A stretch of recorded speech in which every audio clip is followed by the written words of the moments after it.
care about the equal free to keep it wrong or difficult to everyone? What do you think about it? Well, I think, one of the challenges with schools and universities is that they, on the one hand, they need to reflect what's happening in society. But on the other hand, they also have to transform society, right? They have to prepare students for the next generation. And it's really encouraging, for me at least, to see people empowering themselves by the Middle Eastern examples of democracy developing, or the Occupy Wall Street things that are going on, because what this reveals is that students have the tools and the motivation to take charge. And schools need to prepare people for that. They need to prepare people so that they can be active, focused, they can be participants in a global economy. So I'm not sure if that quite gets at your question, but that's the role of schools, is they need to do a better job of creating or helping students who are creative and who are capable of being global citizens. No longer just citizens of one country or one region, but you really have to think globally. Let me ask you a question, Sure. Dr. Siemens. We have just heard on conference from Dr. Sugata Mitra explaining his wonderful experiment using very few computers, one per 4 children.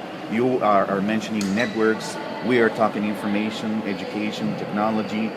How can we put this together for a future that is better than what we have now?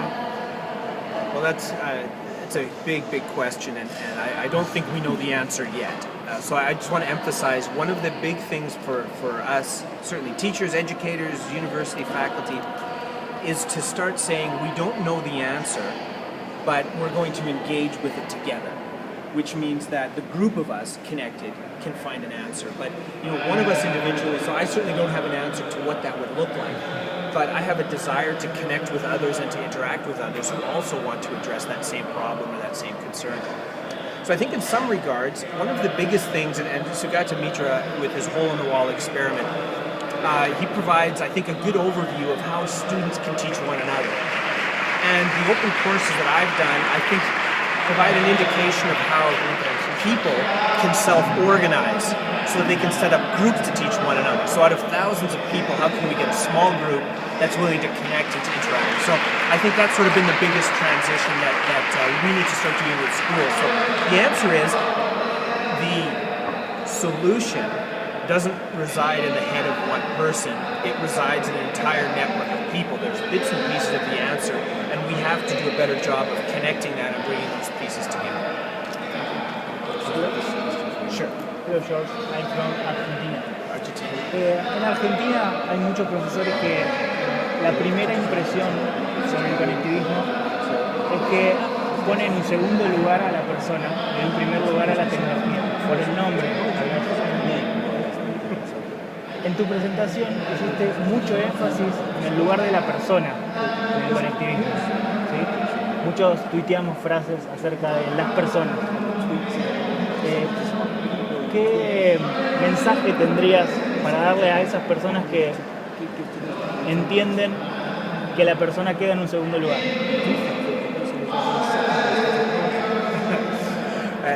Well, first of all, I mean, that question is a big concern, because I tried to talk about this toward the end of the talk, where I mentioned, if we have a model of teaching and learning that dehumanizes the student, then we are moving in the wrong direction.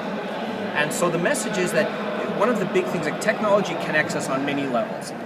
It connects information, it connects us to databases and information sources, but what it also does is technology connects us to each other. And because a lot of the information that we need, we don't have, the question we're just looking at. So the way we're going to find answers is by being better connected socially. But it's not just people connecting socially, it's also, the technology plays a role, the information plays a role. But ultimately, in my opinion at least, technology needs to make us more human in order for it to play an important role in the educational process. And if the process of education we have makes us less human, then we're using technology the wrong way. Question about what you just said. I'm from Colombia. How to teach children that different? I mean, that technology is for them something to get their lives easier, but not to consume their whole life. I don't know if you know what I mean? I do. To get that balance between technology and... Well, see, and this is, like I said, on the one hand, we want technology to change education, but education also has to change technology, right? There's a relationship where they change each other. And so for students, there is a responsibility on teachers and parents and others to make sure that when you're teaching kids how to use technology, they're not only using it for non-social purposes, which is easy to do. So I'll give you an example. I mean, gaming is tremendously popular, and students can develop wonderful skills when they're gaming. It's a great opportunity to learn. By the same account, though, and there are social dimensions. Games more and more are getting social, where they're doing activities together.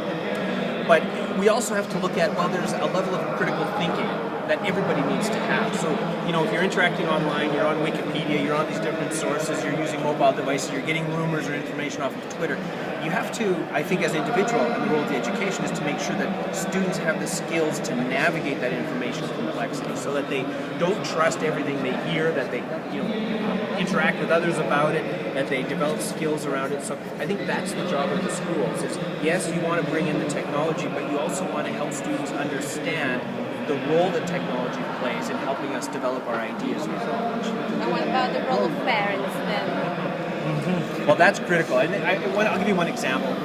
In the past, I've stated that the big problem we have is almost everything we learn from adults when we're growing up, right? So people teach us, get your elbows off the table, you got to use a fork and a knife. You can't eat with your hands. So this is what adults do. And when we get to school, teachers teach us, this is how you go to the library, this is how you reference research material and things like that. We're at a very interesting place today because with technology, nobody's teaching the kids how to use technology, which means that the kids are raising themselves on how to use technology. Because nobody is going, in some cases there might be a few, but generally parents are often scared of technology, teachers are scared of it, so what happens is a student goes out and they teach themselves. And then parents say, why'd you do that? Why you sexting or other cyberbullying, all these things that come up. And then my first response is, well, who taught them? They raised themselves. The problem is with the adults, the parents and the teachers first. I know technology can be scary, but the only way you're going to make sense of it is if you experiment with it. So that's what I mean. The manners that we used to teach, like I said, elbows off the table and that, digitally kids are teaching this themselves because they don't have a parental role model in most cases that helps them understand that. We let them alone. Exactly. And then we shouldn't be surprised if they make mistakes. Right? Doctor Siemens, soy de Chipón de Perú. La pregunta va centrada sobre todo a la teoría en sí del conectivismo. Sabemos muy bien que el constructivismo se basa en colaboración, en compartir, el alumno construye su aprendizaje, ¿verdad? Entonces, la pregunta es que podríamos hablar de un constructivismo digital en el conectivismo o es diferente. Y si es diferente, me gustaría saber en dónde se centra la diferencia. Muchas gracias.